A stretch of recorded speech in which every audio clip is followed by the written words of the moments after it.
Joining me now on Empty the Bench, this guy has been in the as a journalist and writing for a very long time, and actually, a lot of people might know him from the Four Letter Network, which will tell a lot of stories about. Jay Mariotti. Jay, thanks for joining me. Love telling stories. Thanks for having me. So we'll start right off the bat with the pandemic. So first of all, how are you doing during the pandemic? I'm doing okay. I'm getting up there in age, but live in Los Angeles, the mayor, the governor, a lot of criticism for both. I think the governor did a pretty good job out here, all considering 40 million people in the state of California. It's very simple to say, we're fine now. A couple of times he had to rein everybody in. People weren't happy. There were protests. But as we speak, Los Angeles, the second largest market in America, is one of the COVID healthy markets in America. So I'm not trying to politicize this in any way. I'm just telling you how I'm doing personally, and I'm okay. So in what ways do you think the pandemic has already affected the sports media landscape, and how do you think it's going to affect it going forward? Oh, I think it's devastating because, as you've seen, sports leagues, sports franchises now are in total control of how relationships between media and athletes, coaches, managers are going to exist in the future. And because of Zoom, nobody gets exclusives anymore. You've really got to cultivate a relationship with an agent or an athlete, and that's frowned upon these days. I'm worried about the future because, as it is, we've seen sports leagues kind of devour the sports media. It's very difficult to, you knew me as a rock and roll columnist. I mean, for 30 some years, I was able to pretty much write what I wanted in Chicago, at AOL, any number of places, Denver, Cincinnati. I don't know if I could exist anymore in that traditional media structure.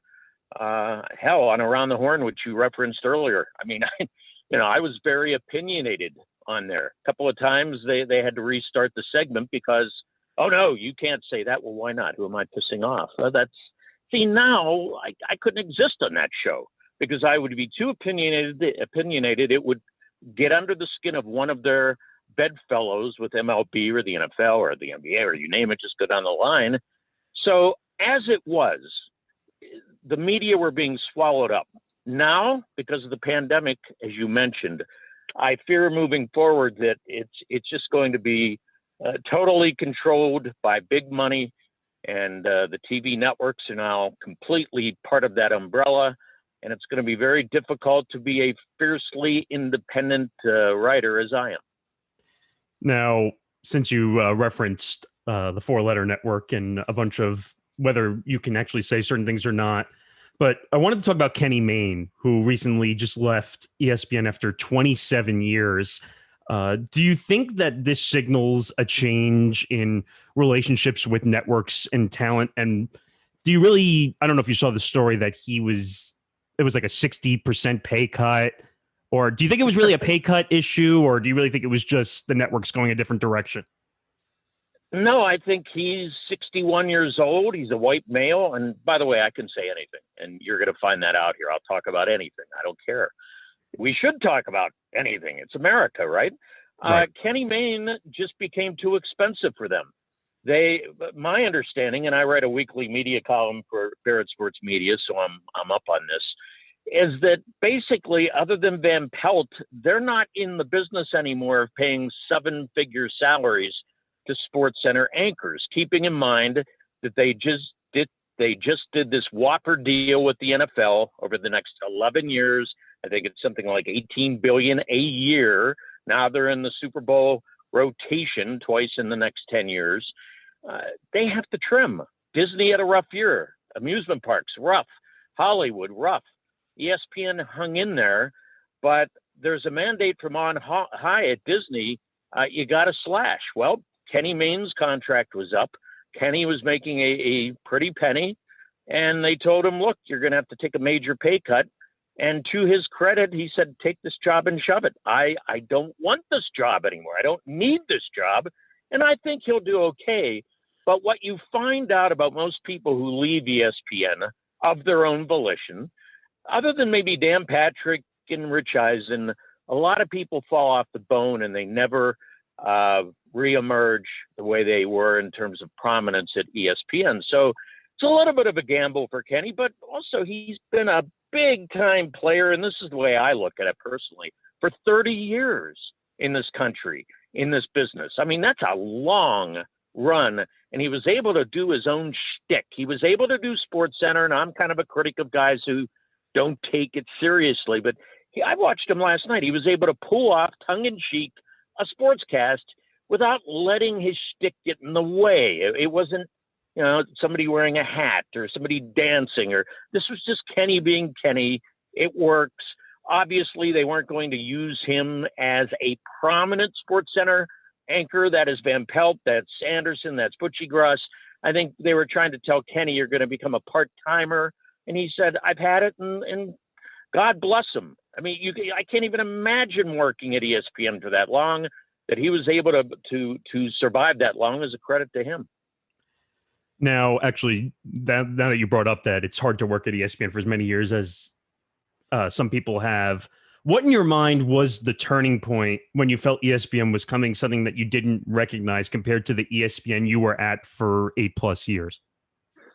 Well, it was not a legal case that was dismissed rather quickly, was expunged completely from my record, and we ended up winning and prevailing in a civil case. So it wasn't that, okay, even though those things have not been reported in the media, which is pretty pathetic when you think about it. But what it was, I was starting to feel even before that, and that was back in 2010, I was on the show 8 years about every day. That's just the way it was. They assigned us. I mean, I was put in the lineup, top of the order for 8 years. Woody Page was probably next in terms of number of appearances in that 8-year period. And we even, we lost Kellerman, Tony Reale took over. People came and went. Page and I were the two constants for 8 years. All of a sudden, you're starting to feel a little bit of a tug. And I think that was John Skipper's attempt to try to diversify the show, as he later told me, which is fine, but don't try to use a court case to rub me out of there. I will never forget that, and I think that's about as dirty as it gets. But subsequently, you saw more diversification on Around the Horn, which is fine with me. I'm a champion of diversity. Sometimes I would say to the producers, hey, we got 4 white guys today. Does this look pretty bad? When Woody, Tim Kalishaw, Bill Plaschke, and I'd be on or something, I'd make a crack about it, but it was serious. Like, what are we doing? So in essence, something good came of it, but I'm just telling you my story. You asked, and the story was that, yes, there was some maneuvering on high that, this guy is on every single day. Well, that wasn't my choice. The producers chose me, and they decided we need to mix it up. So here comes Jamel Hill, here comes Michael Smith, and they're all great. But it just I think taught me a lesson about big time TV and how things can be rolling. The ratings can be great. We had about 1 million a day back then. Today they've got about 250,000. But that's why these guys ascend to the highest heights in these companies. I mean, they apparently know more than everybody else. I think that was a mistake, and I think Around the Horn to this day lacks because there's too much movement in terms of the rotation. You don't have 4 or 5 or 6 or 7 steady people. Every day it's 4 new people, and I think the continuity has hurt the show. So you mentioned Woody Page. Let's go there. So you and Woody were quite a popular pairing. As you said, you were both up there and appearing a bunch. You and him verbally jabbed at one another, had disagreements. He was actually a co-host on your podcast Unmuted, right? Woody Page and I go back to Denver. I was 27, hired by the Rocky Mountain News. He was the columnist at the Denver Post. I'm just arriving in town, turn on the radio one day, and he's ripping the crap out of me, and I hadn't even started yet. Okay, off we go. And little did we know that rivalry, and, when the 30 minutes of Around the Horn were up, we were friends, but admittedly, that 30 minutes, I couldn't stand the guy, but that was the essence of Around the Horn. It was the banter, so-called competitive banter, and we went at it, and it was natural. None of it was crap. He'd call me jabroni. I'd tell them to go listen to the Hee Haw record. And it was, probably by 2021 standards, I'm sure the Italian American Defamation League would have been mad at him, and I'm sure I would have upset people in the South. But that it was a different around the horn then. Nonetheless, the idea of the show was no more than the next guy, make the better argument. It was kind of hokey. I mean, they didn't really need a mute button, but it turned out to be an extremely popular show. And I think a lot of it, not to pat myself on the back, but a lot of it was because of the Page Mariotti dynamic, and people look forward to it. I've run into people in airports and, do you really hate Woody? And I'd say for that half hour, I do. So long story short, Woody and I were effective on television because it was consistent, it was daily, and it was real. And too many of these pairings on TV, they're forced, they're contrived, and you don't get that natural banter. On Around the Horn right now, you have four people who probably don't know each other that well because they're thrown onto the show. So therefore, the banter isn't as natural. So again, they make their decisions the way they have to, but there's no chance in hell Around the Horn is as effective today as it was back then. You brought up Kellerman, and actually, this was a question I wasn't going to ask, but I'll ask it. So I was reading one of your articles about I think you said who's in and who's not in, or who doesn't get it. Oh, it's a weekly. Barrett has me do these 5 who get it, 5 who don't. So essentially, it's a different way of critiquing the sports media each week, and I pick out 5 who really did well in a particular week. Jeff Passan of ESPN makes tomorrow's column because of his an incredible story on Drew Robinson. A little hint on what's going to happen tomorrow. But yes, I also have to analyze 5 who maybe didn't get it and maybe screwed up. And I think one of them was Max a couple of weeks ago. Right, because I'm not a big fan of Kellerman or Greenberg. I saw that on your 5 who don't get it because I just think that they're very overused, I guess would be the word, I guess, for ESPN. I don't know what your opinion on them is, but well, generally, in the way I do this thing, Greenberg can do well one week, but for him to sit there, what you're referring to was hosting the NFL draft for the first time. He seemed like a fanboy. I go back to Chicago with Mike. I think Mike's a professional. He never goes into the gutter. I understand why he has ascended to where he is at ESPN, but that particular night, I could not believe. Thank you for having me here, Roger. I go, what? Can you imagine? And I always throw out this name, Bob Costas. To me, he is the epitome of what a sportscaster should be, how he should act, the edge he should have journalistically. Mike came off too gushy, like a representative of ESPN. Thank you, Roger, for giving us the new 11-year deal. I wanted to vomit. This is not journalism. It's fanboyism. And yes, in general, I don't have a problem with Greenberg. But that particular night, I was stunned and wondering what the hell happened to Trey Wingo.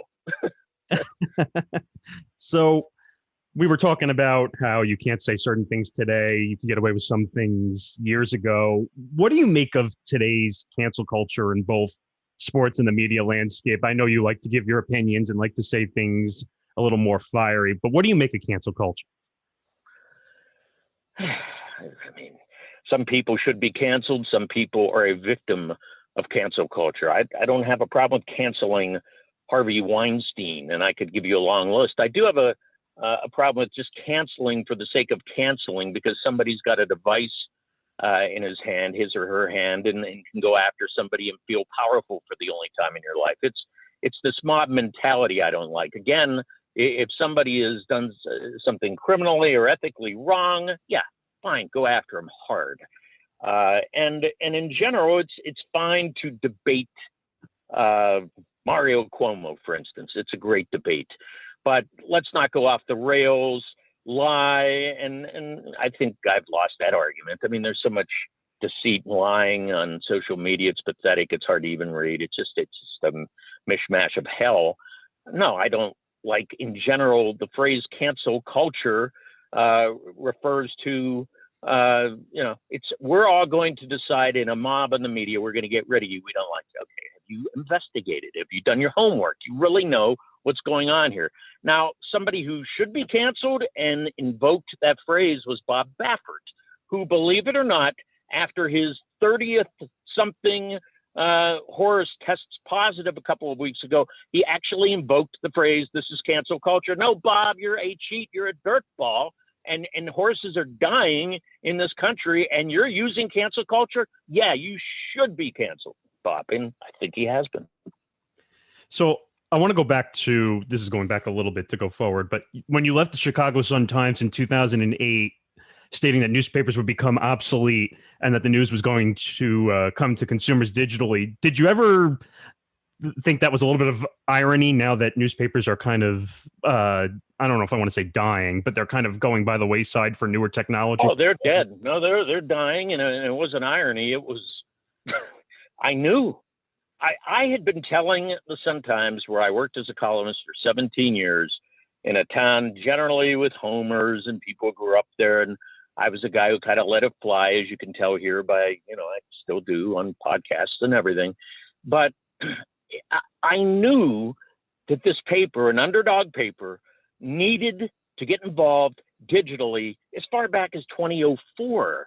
When I would renew a contract, I would say, guys, are we going to have a better website? So I renew again, another 3-year deal in 2008. But I also tell them, look, we're going to Beijing for the Olympics. And to me, this is a big test, a litmus test for our website. Are we going to post things immediately and compete against the rest of major media? Oh, yeah, we'll be fine. Yeah. So the two of us, Greg Couch and I, go to Beijing. And it took literally an hour, 2 hours, sometimes longer for them to post. Michael Phelps breaking a record. I'm climbing the Great Wall of China one day, and I had this epiphany, and I can't work for this place, and it's going to kill me because I care too much. They don't care. So I went back, peacefully resigned. All hell broke loose. They had Roger Ebert call me a rat and all this nonsense. I'm not a rat. It's my life. If I don't want to work for you, that was part of our negotiation. If you don't get your website together, I'm out of here. And they didn't, and I left. Well, let's fast forward 12 years. Was I right? Damn right. I was right. Not only right about the Sun-Times, but for every news operation in America other than the Wall Street Journal, the Washington Post, the New York Times, and maybe a few others who got it and very quickly adapted, and right now are not only kept alive, but kind of thriving because of their digital sites. So I don't look back at that in any sort of pride.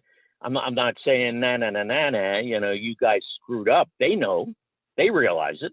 I think it's just sad that more companies at the time didn't realize it and devote resources to digital. They didn't do it. And as you said, they're dying as we speak. So speaking to Jay Mariotti, check out his columns on Barrett Sports Media. And I really enjoy reading his columns. As someone who worked in Chicago for many years, what did you make of the fleecing trade, as I like to refer, between the Bears and the Giants for Justin Fields? As you know, it's this, Carl Sandburg, the poet, called it the city of big shoulders. I called it the city of weak shoulders because I never had a good quarterback in my time in Chicago. The closest thing to it was, I think I got there when Jim Harbaugh was the quarterback, and he had better success later. I mean, you wouldn't have, I left there just as Cutler was coming in. I didn't watch a good quarterback in my 17 years there. So fleecing, however you want to put it, I'm glad the Bears did something. Ryan Pace, the GM, had to do something.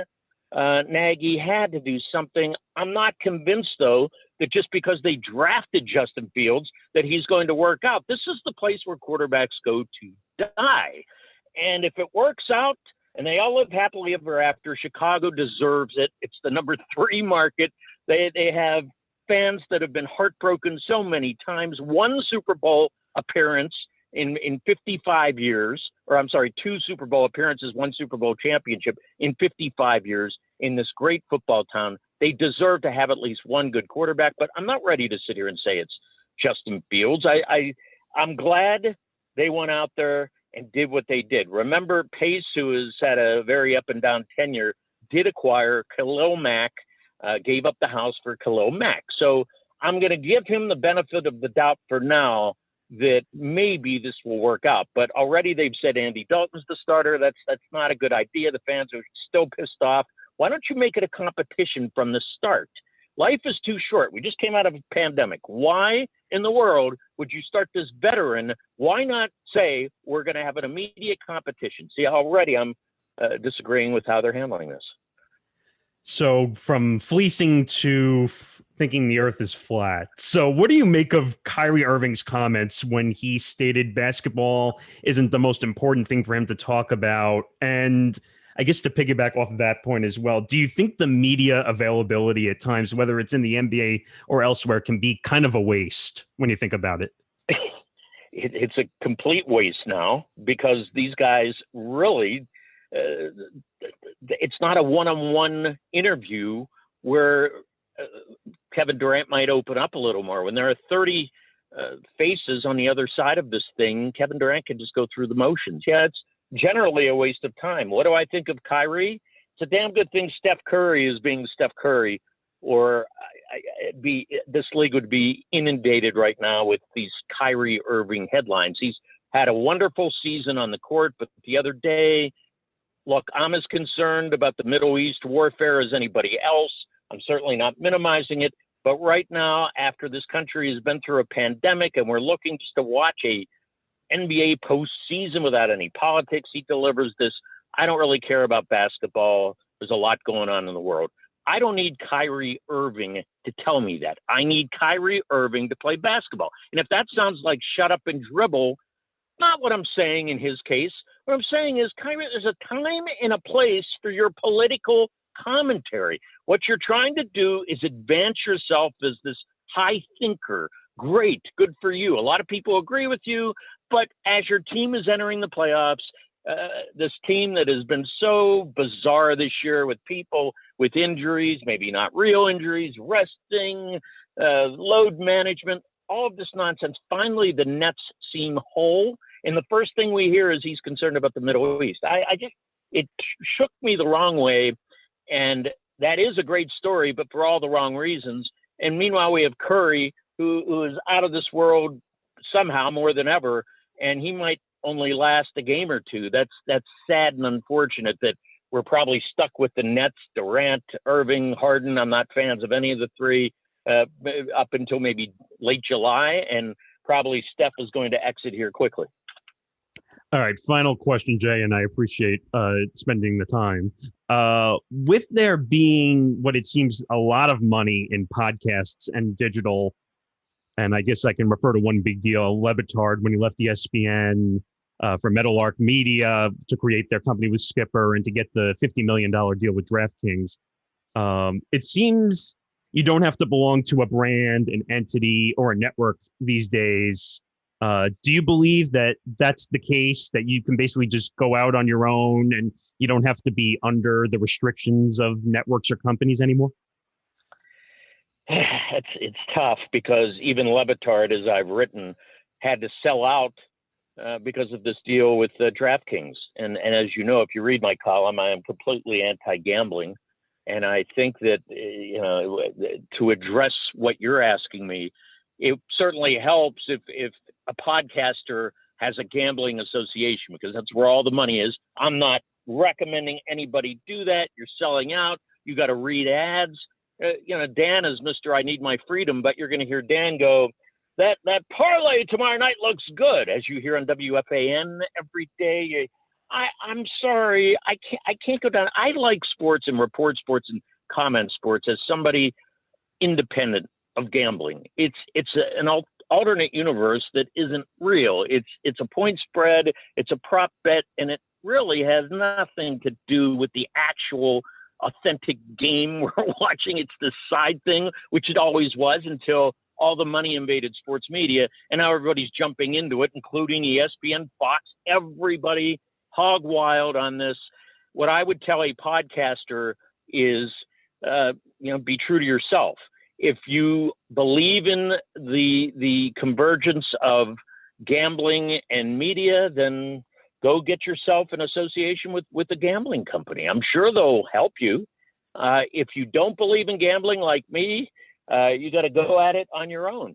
I'm a guy who's had, 30, 35 years in this industry and on a big level.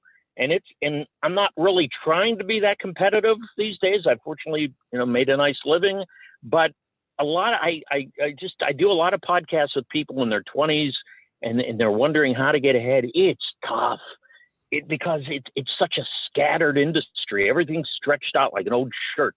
It used to be there were only 100, 150 good jobs in this industry. Now I think that number has even shrunk even more, but there are at least, 10,000 sports podcasts out there. Nobody has the time to listen to more than one or two. So it's a tough road out there. You have to distinguish yourself. And I still believe the best way to do that is by breaking news till the day we all die, the earth ends. People are going to want to know what they don't know. So somebody can differentiate by breaking news and also being an intelligent, thoughtful, don't go in the gutter, don't be Dave Portnoy commentator. If you do that, people are going to believe in you or agree or disagree, but make sure you have a point of view. And I think a lot of guys today are trying to keep their jobs and they're kind of soft. They've gone mushy. And, now more than ever, I think we really need pointed commentary. You got to keep sports leagues and teams honest, got to be watchdogs. That's what I would tell young podcasters.